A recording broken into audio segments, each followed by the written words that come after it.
레위기 6장 8절부터 23절까지 읽겠습니다.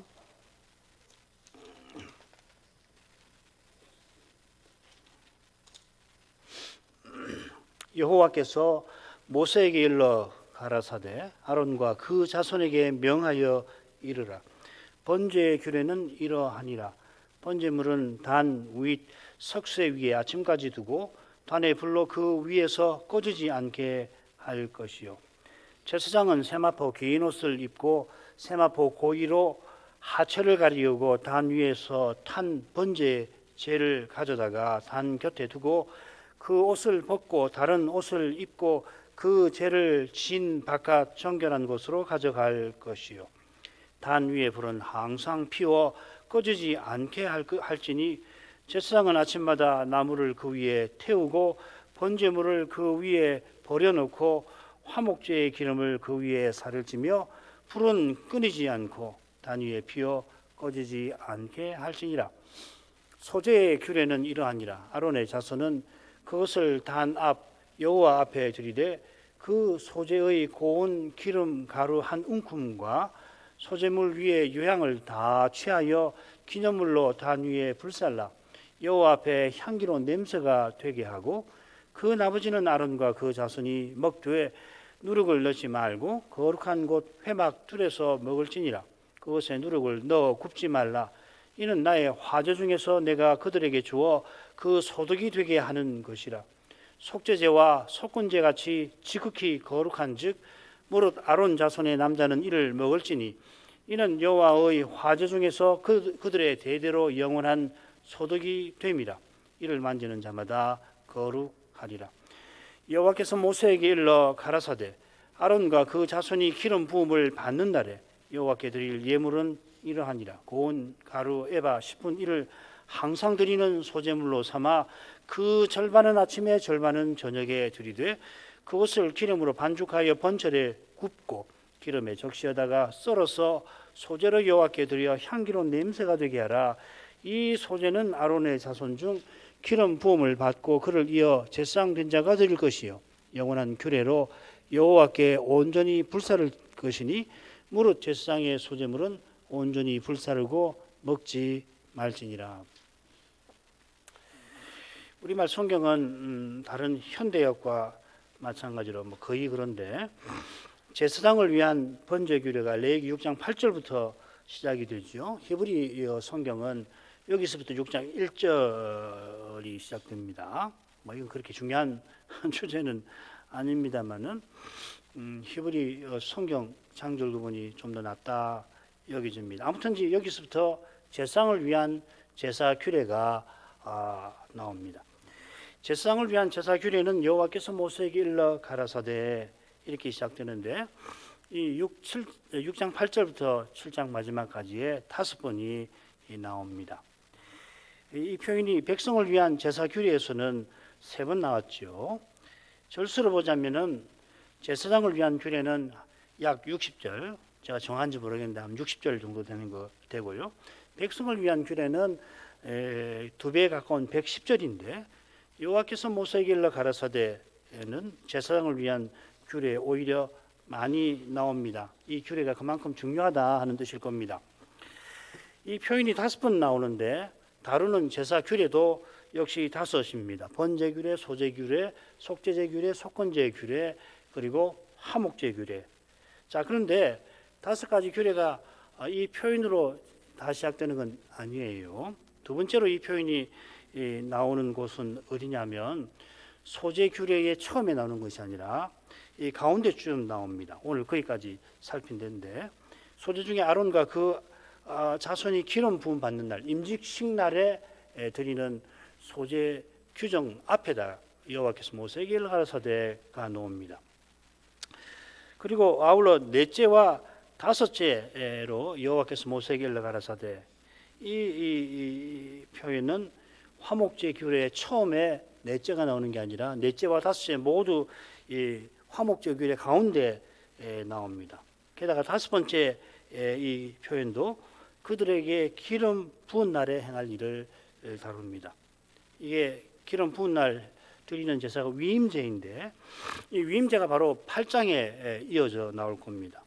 이 위임제가 제사장을 위한 제사 규례에서 중요하게 다뤄진다는 걸 알 수가 있죠, 그죠? 그래서 거기 맺은 말에 보면은 이 5 제사 사이에 화목제 앞에 위임제와 화목제 이렇게 6가지가 나옵니다. 그러니까 이 위임제는 화목제와 붙어서 생각을 해야 합니다.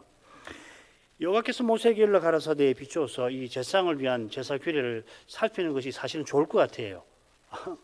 아마 그렇게 살피게 될 것이지만 우리에게 익숙한 것은 5대 제사니까 5대 제사의 차례대로 물론 이제 백성을 위한 규례에서는 화목제가 3번째 나오는데 이번에는 5번째로 나오니까 그 순서대로 그렇게 조금 살피도록 하십시다. 자, 그러면은 번제 규례로 가보겠습니다. 읽겠습니다. 여호와께서 모세에게 일러 가라사대 아론과 그 자손에게 명하여 이르라.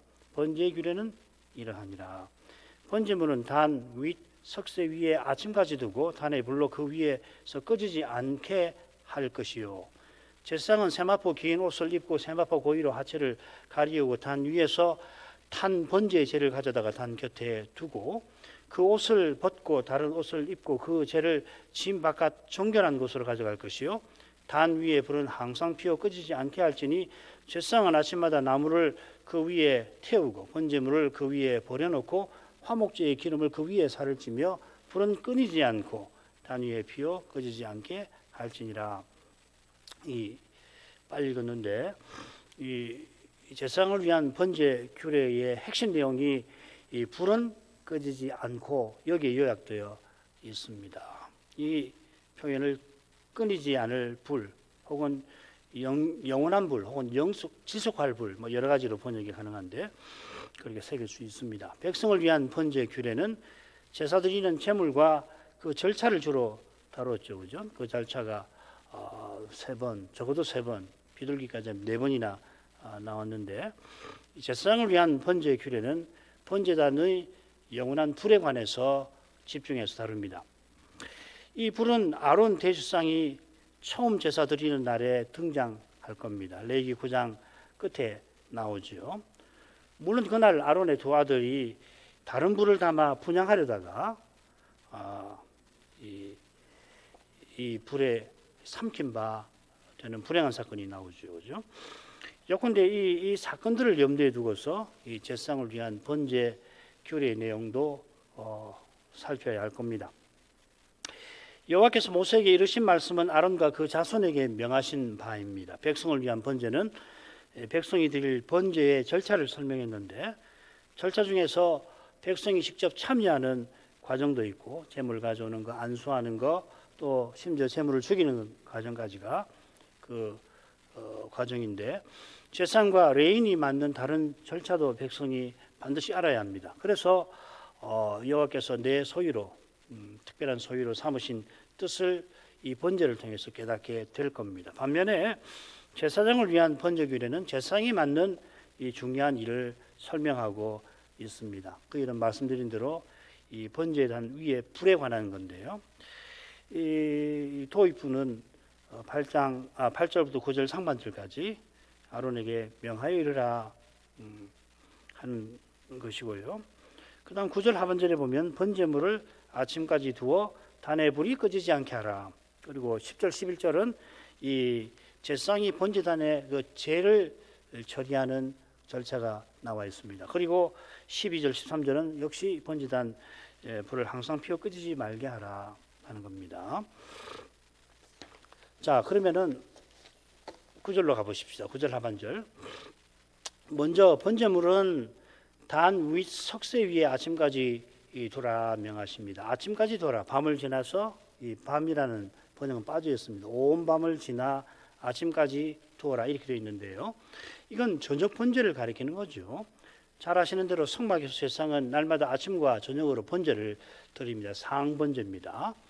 첫 햇살이 비칠 때 이 파수꾼이 뭐라고 하냐면 바르카이 아침 예배가 갔다 소리를 치면은 그때 이제 아침 상번제를 드립니다. 그처럼 저녁 햇살이 사라지기 전에 저녁 상번제를 드립니다. 밤을 지나 아침까지 두는 것이니까 당연히 이 저녁 상 번제일 겁니다. 뭐 다른 뭐 화목제도 들을 수도 있고 그런데 가장 오랫동안 타는 것은 당연히 상번제겠죠. 상번제 전체를 드리니까. 상번제는 1년 된 흠없는 양을 드리는데 아침 번제로 하나, 저녁 번제로 하나를 드립니다. 상번제로 순양만 드리는 게 아니라 소제 또 전제를 드리는데 소제는 고운 가루에바 10분의 1을 각각 드립니다. 순양을 드릴 때마다 이걸 꼭 좀 기억해 놓으십시오. 오늘은 마지막 이 소제 규정을 공부할 때 이거 말씀드릴 겁니다. 물론 전제도 드리죠. 4분의 1 흰을 드립니다.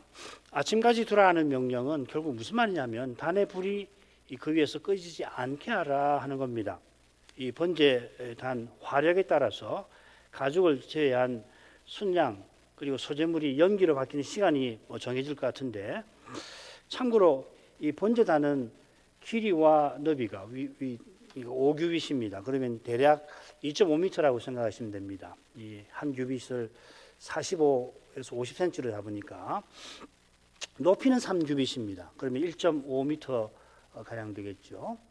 단 위에 나무를 올리고 그 나무 위에 재물을 두어 연기로 바뀌게 합니다. 제상이 이 단 위에 올라가서 봉사할 수 있도록 이 층계나 경사지를 냅니다.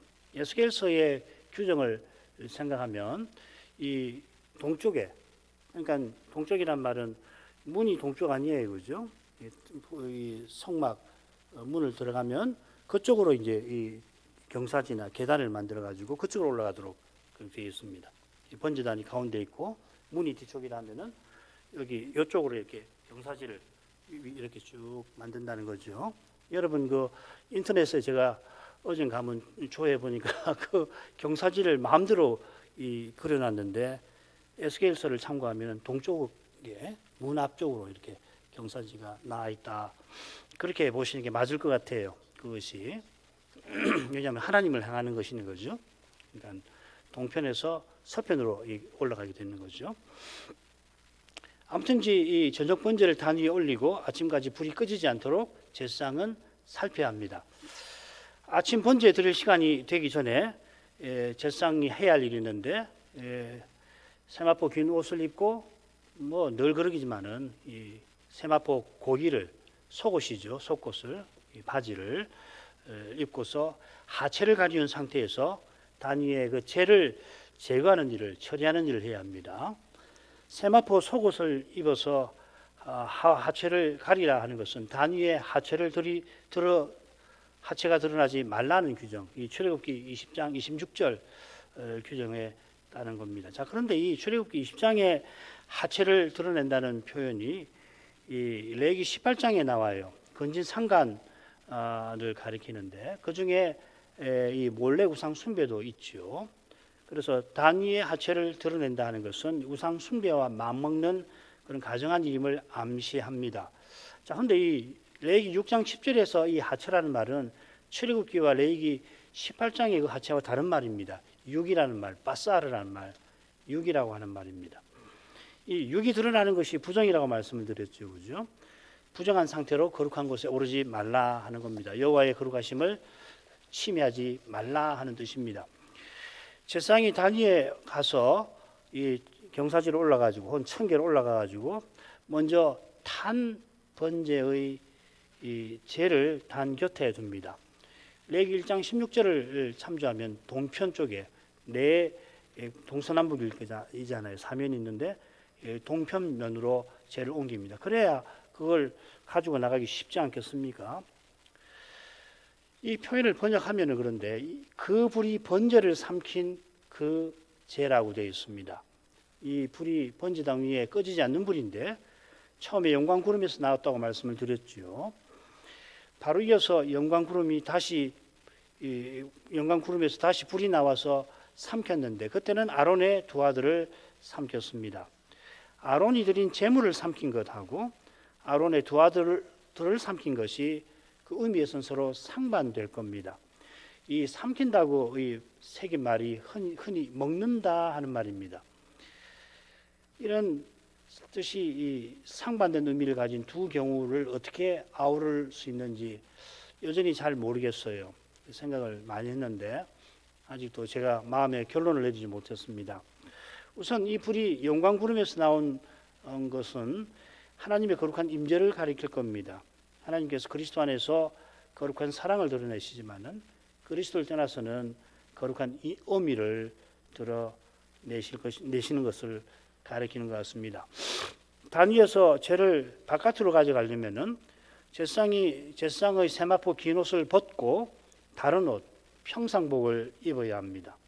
제사장 옷을 입고 성막 바깥에 나가면 안 됩니다. 에스겔서 44장 읽어볼 필요가 있겠습니다. 그들이 바깥들 백성에게로 나갈 때는 수종드는 옷을 벗어 거룩한 방에 두고 다른 옷을 입을지니 이는 그 옷으로 백성을 거룩해 할까 함이니라. 염려한다 이 말이죠.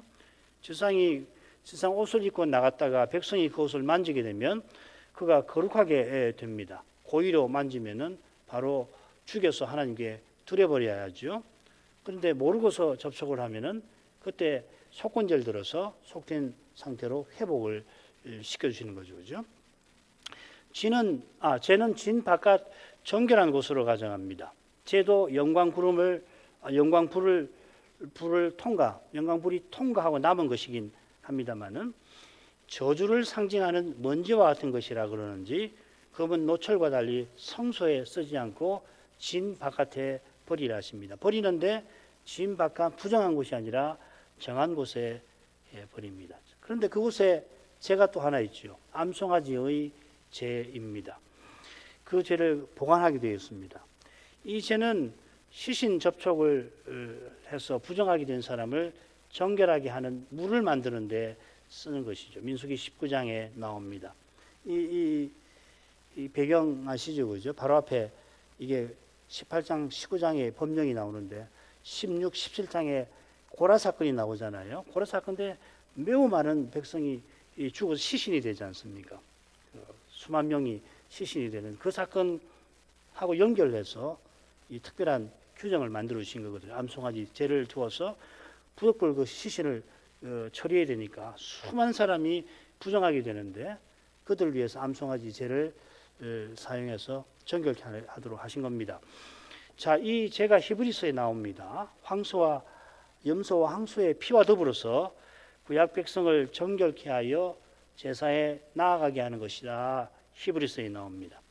말씀드린 대로 이 암송아지의 죄는 고라의 반역 때 이스라엘이 이 하나님의 진노를 보고도 반역해서 하나님의 진노로 많은 사람이 죽은 사건과 붙어 있습니다.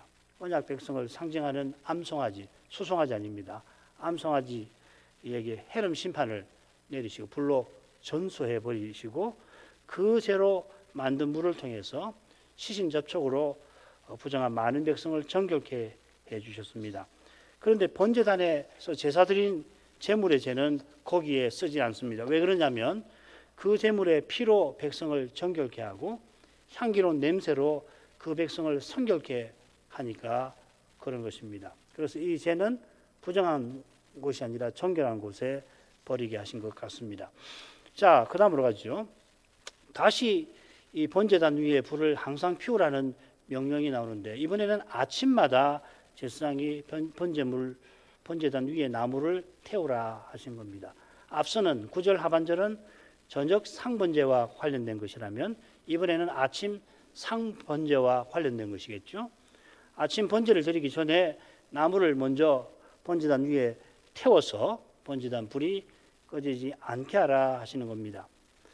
번제단 위에 나무를 태운 다음에 그 나무 위에 번제물을 버려 놓습니다. 이것이 이제 성별의 절차이지요. 이 번제의 경우는 가죽을 제외하고 짐승의 전부를 라피 규정에 따르면 10조각으로 쪼개가지고서 부정한 것은 물로 씻어가지고 올립니다. 성별의 절차에 이어서 화목의 절차가 진행이 됩니다. 그 절차를 가리키는 것이 바로 나오는데 연기로 바꾸다 하는 말입니다. 우리말에는 대개 살을 찌니 사른다라고 번역했지만 그게 대부분은 연기로 바꾼다는 뜻이라는 걸 꼭 기억하시길 바랍니다. 이게 핵심입니다. 그런데 화목제의 기름을 그 위에서 연기로 바꾸라 합니다. 화목제의 기름을 언급을 하셨는데 두 가지로 해석이 가능할 것 같아요. 첫째로는 번제에서 성별한 부분들을 연기로 바꾸는 것은 화목제에서 기름을 드리는 것과 같아 하는 뜻일 겁니다.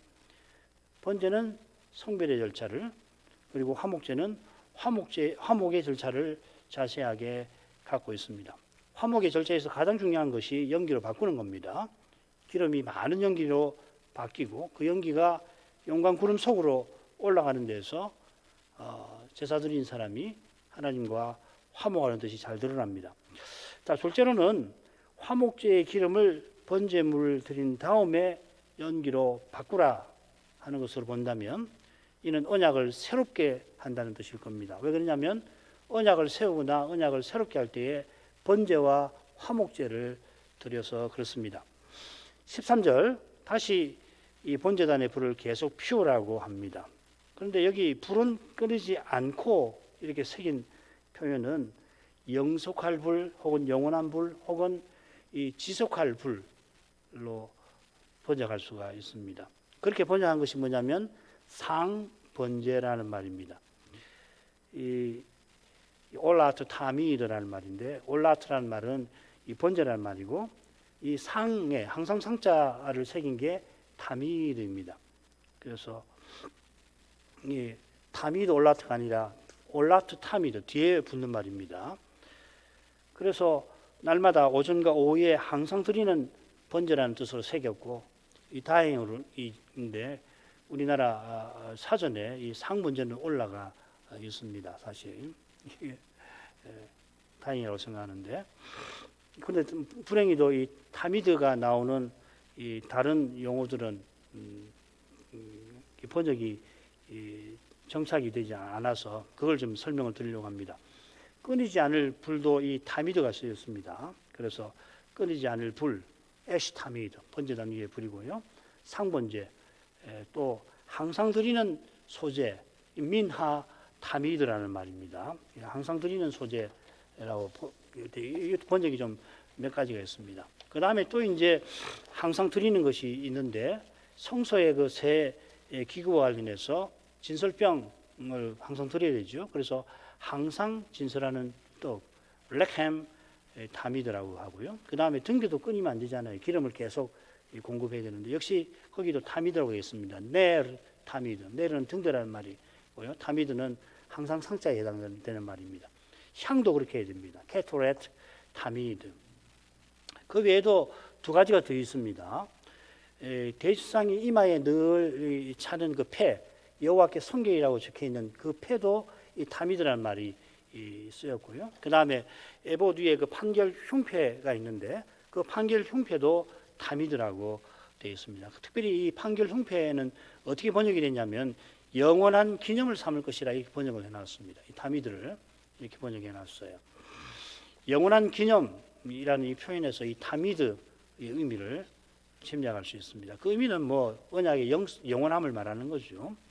제사장이 여호와 앞에 들어갈 때 항상 판결 흉패를 가슴에 붙여야 합니다. 그러면 여호와께서 기념하시는 거, 기억하시는 거거든요. 이스라엘과 맺으신 언약을 기억하십니다. 그 언약 영원한 언약이잖아요. 대제사장이 여호와 앞에 나아가 언약을 이루기 위하여서 여호와 앞에 뭘 여쭤볼 때 그 판결 흉패를 차고 여쭙잖아요. 그러면 여호와께서 그 뜻을 우림과 둠밈을 통해서 알려주십니다. 사무엘상 23장 9절에 보면 다윗이 그일라에 있을 때 그렇게 했죠. 그죠? 그건 아마 아시니까 찾아보십시오.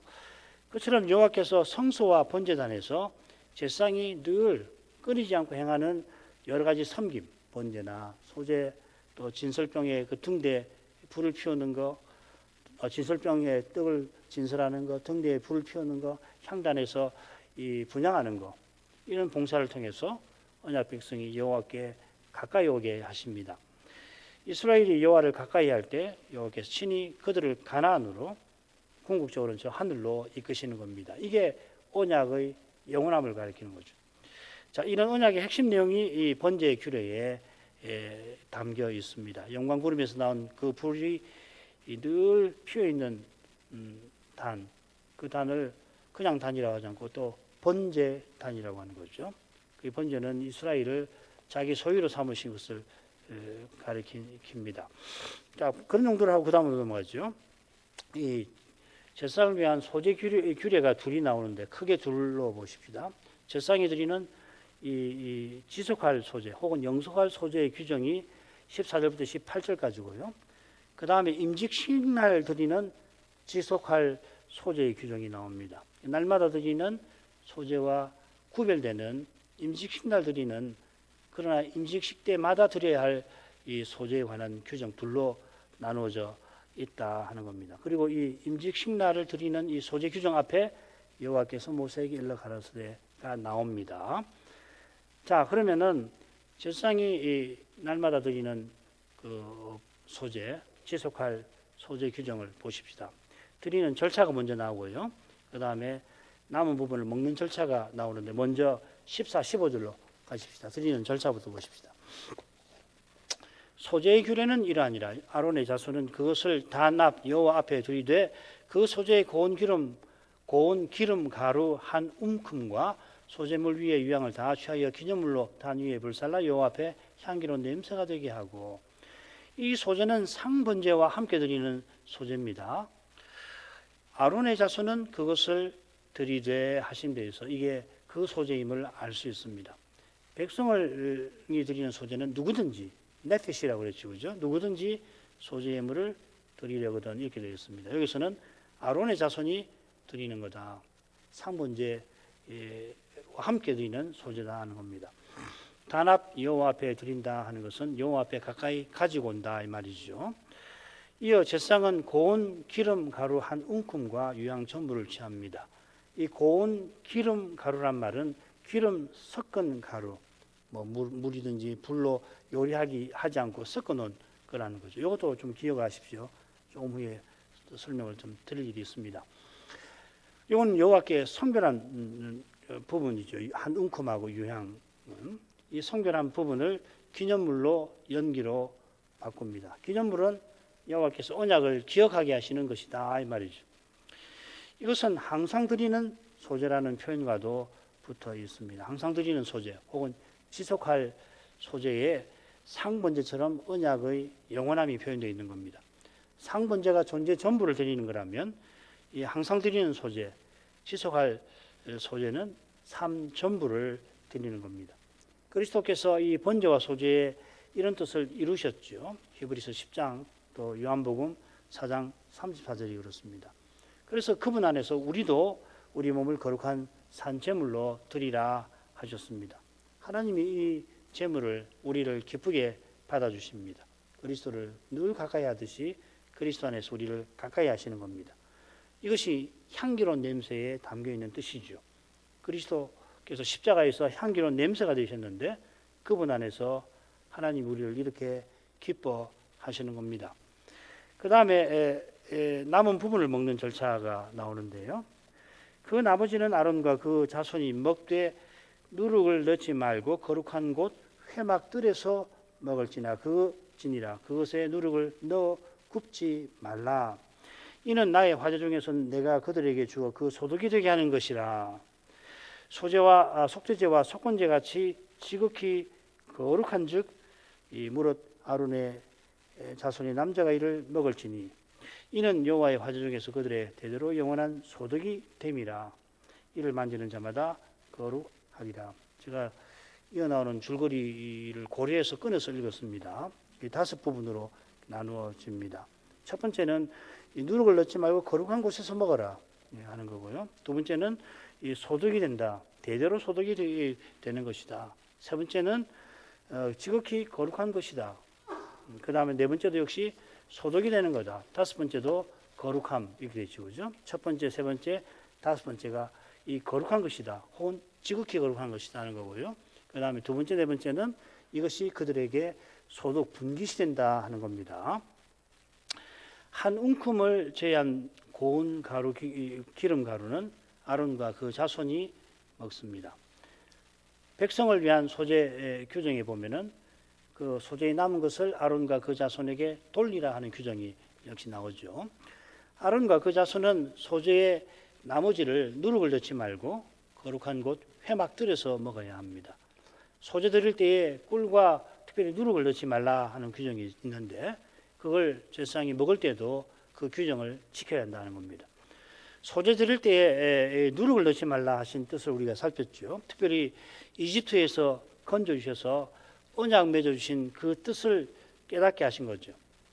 여호와께서 이스라엘을 특별한 소유로 삼아주셨다 하는 그 사실입니다. 이는 특별히 아론과 그 자손을 제사장 삼으신 데서 잘 드러나고 있습니다. 제사장은 이스라엘의 장자들을 대신해서 직분에 임명받았는데 아론은 장자들의 장자입니다. 아론과 제사장이 특별한 소유로 삼으시는 일을 이루는데 부름을 받았고 그 뜻을 이루는 장소가 바로 회막인 겁니다. 그래서 회막들에서 소재에 남은 것을 속죄제나 속건제에서 기름을 제한 고기들, 모든 고기를 다 주시잖아요.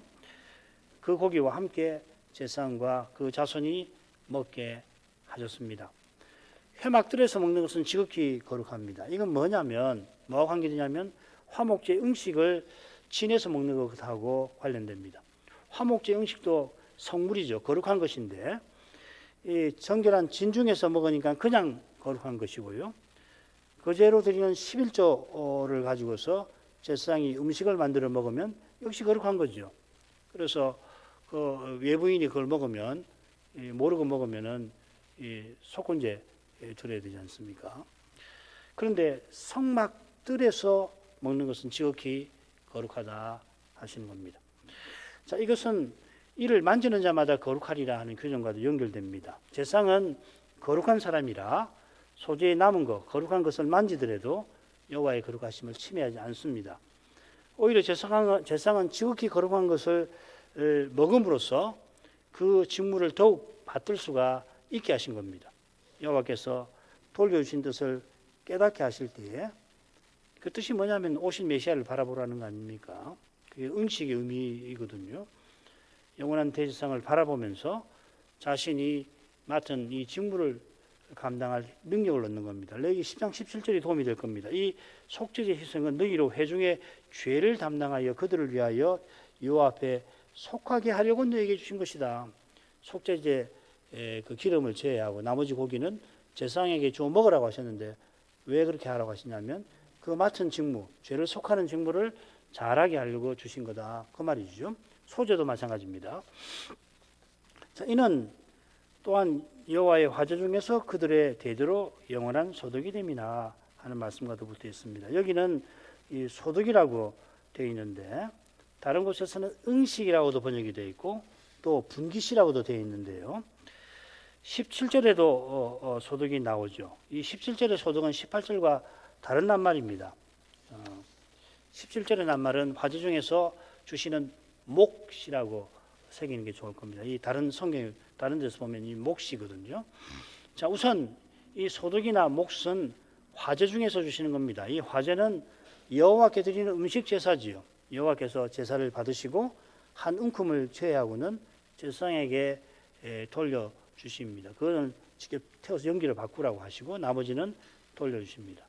여호와께서 돌려주시는 음식을 먹고서 힘을 내어 소재를 바르게 드려서 언약 백성이 오실 메시아를 본받고 사는 일에 섬기라 하시는 겁니다. 예를 들면 이 분양할 때 기도 드리는 일이 얼마나 중요합니까? 이 제사장의 기도가 정말 중요한 것이거든요.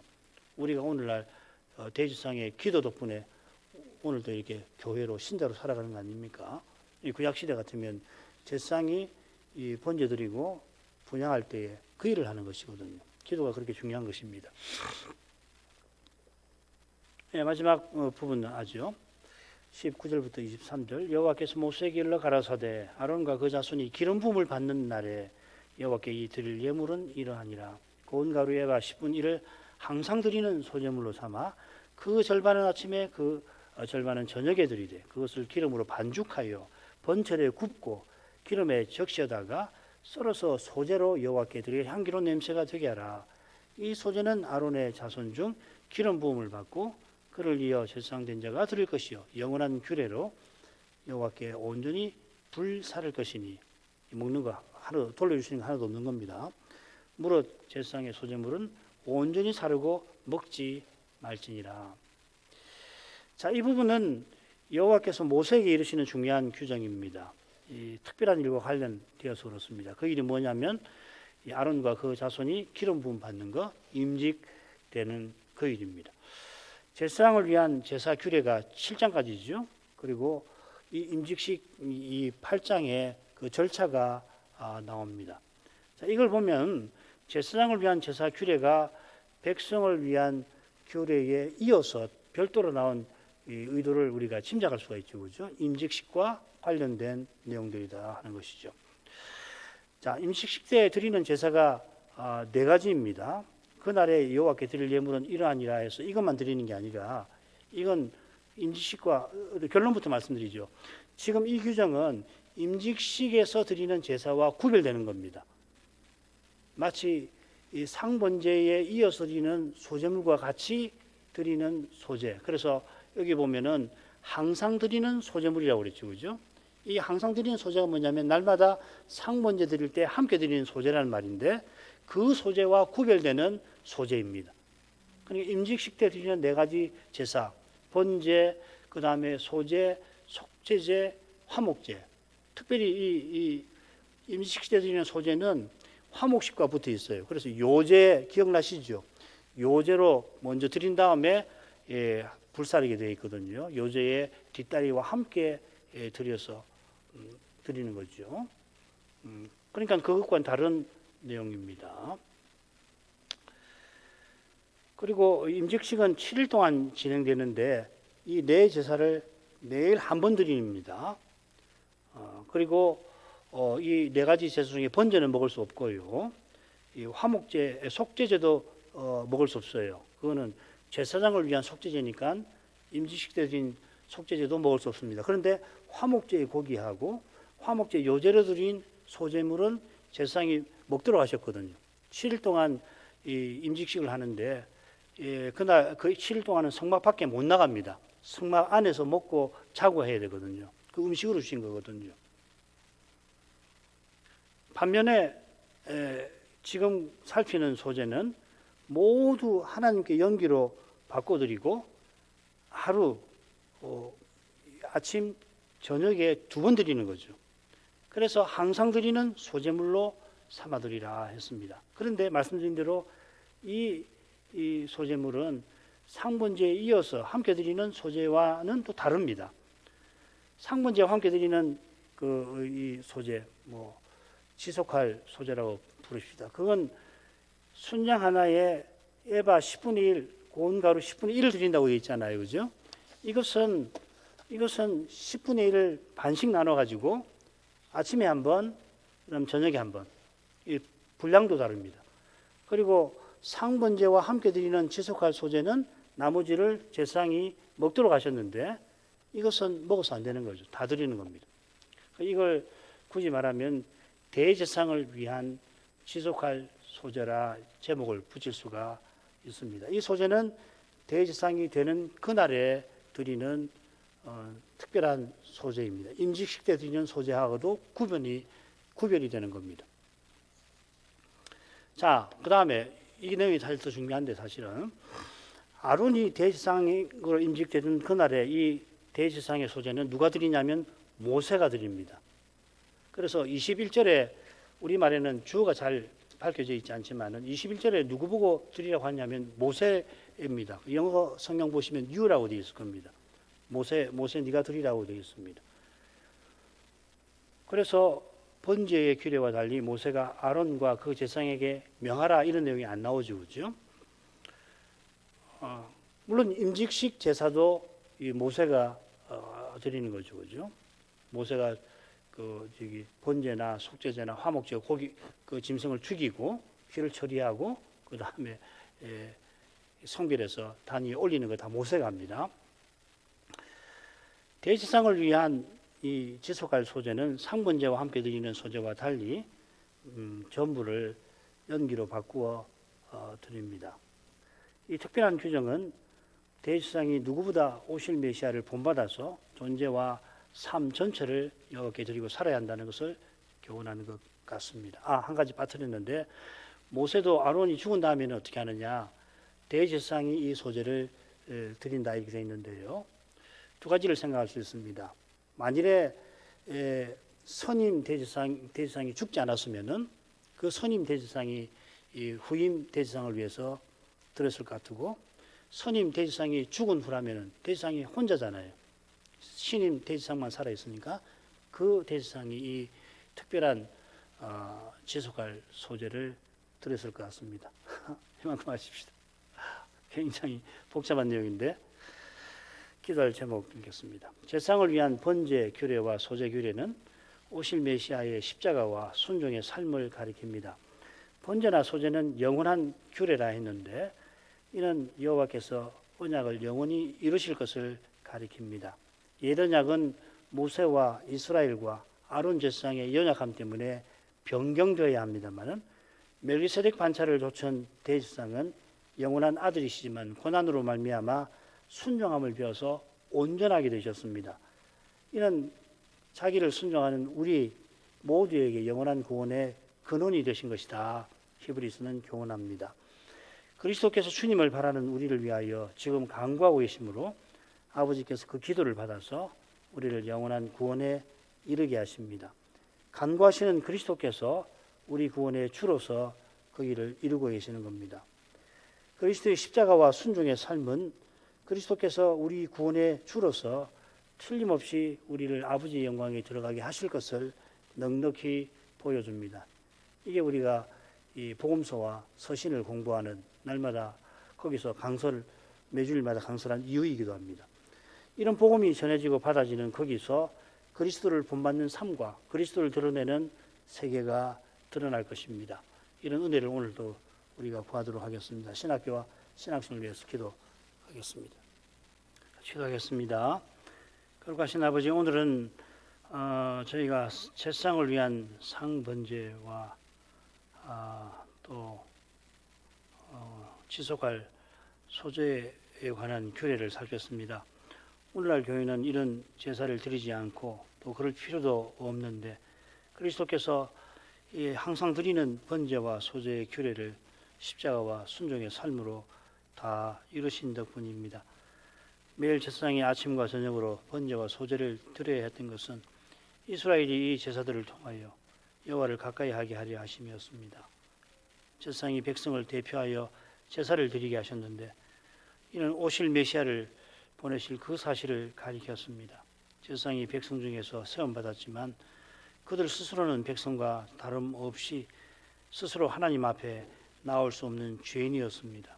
아론의 집에 태어났다고 해서 그것이 그들을 거룩하게 만들어주지 못합니다. 하나님이 아론과 그 자손들을 자기 종으로 구별하여 세우신 것입니다. 이는 그들이 하나님께서 보내실 메시아를 가리키는 예표와 그림자가 되게 하려 하신 것입니다.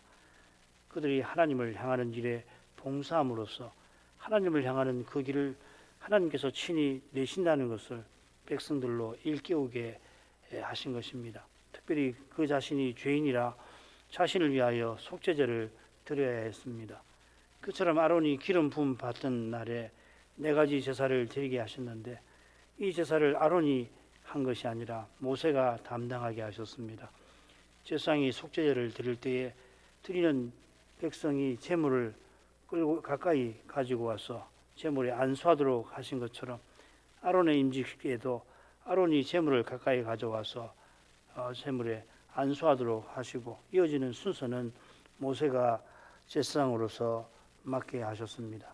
이런 아론도 백성과 마찬가지로 오실 메시아를 통해서만 하나님을 가까이 하고 섬길 수 있는 그 진리를 잘 드러낸 줄 압니다. 모세가 하나님을 대면하여 말할 만큼 여느 선지자나 다른 구약 중부 선지자들과 구별되는 그런 특별한 중보 직분자였습니다. 하나님께서도 미리암의 반역 사건 때에 선자들에게는 이상과 꿈으로 계시한다 하시고는 내 종 모세와는 그렇지 않다 하시고 그는 나의 온 집에서 충성됨이라 하셨습니다. 히브리서는 그리스도께서 이 모세처럼 하나님의 온 집에 충성하는 분임을 교훈합니다. 그 아울러서 모세는 집 안에서 봉사하는 종이지만 그리스도는 집 위에 계시는 그래서 그 집을 다스리시는 아들이시고 더욱이 모세는 지음받은 집과 같으면 그 집을 지은 하나님이 바로 그리스도이시라 교훈합니다. 모세가 그렇게 온유하고 신실하였지만 가나안에 들어가기 직전에 여호와의 거룩하심을 침해하고 말았습니다. 구약 시대의 가장 경건한 사람이라도 스스로는 하나님을 가까이 할 자격이 없음이 드러났습니다. 모세가 아론의 임직식 제사를 드릴 때에 그 역시도 오실 메시아를 간절히 바라보았을 것입니다. 그리스도를 바라본 거기서 모세의 온유함과 순종도 나왔습니다. 저희가 이날의 상번제와 늘 드리는 소제에 관하여 규례들을 살피면서 늘 드리게 하신 여호와께서 언약을 영원히 이루실 것을 바라보게 됩니다. 교회가 죄 많은 인생으로 이루어져 있지만 교회의 머리께서는 죄가 없으신 분일 뿐만 아니라 죄를 없이 하시는 분이시므로 약속대로 친히 주님의 교회를 이제도 세워나가심을 믿습니다. 그리스도를 통하여 눈앞의 현실을 바라볼 수 있게 해 주옵소서. 그리하여 우리 시대의 이 두려운 현실 앞에서도 담대하게 주님의 인도를 받아서 주께서 보이신 목표를 향하여 나아갈 수 있기를 원합니다. 우리 주님께서는 더욱이 우리의 연약함을 체휼해 주십니다. 이 사랑을 의지하여 이날에도 저희가 보이신 그 목표를 향하여 저희 걸음을 옮길 수 있게 하옵소서. 사람으로서는 그를 힘이 전혀 나지 아니한 현실이 있더라도 성신을 의지하여 그런 힘을 구하게 하시고 주신 힘으로 걸음을 내딛게 해 주옵소서. 한 걸음을 혹은 두 걸음을 혹은 10걸음을 내딛었다고 해서 눈앞의 현실이 갑자기 달라지지는 않고 달라 보이지도 않습니다. 그러나 진정으로 달라진 것이 무엇인지를 볼 수 있게 해 주옵소서. 무엇이 우리의 삶과 인류의 역사를 진정으로 다르게 만드는지를 깨닫게 하옵소서. 부활하신 그리스도 안에서 참으로 달라진 저 참된 현실, 영원히 이어지는 그 복된 사실을 볼 수 있게 해 주시옵소서. 예수님의 이름으로 기도합니다. 아멘.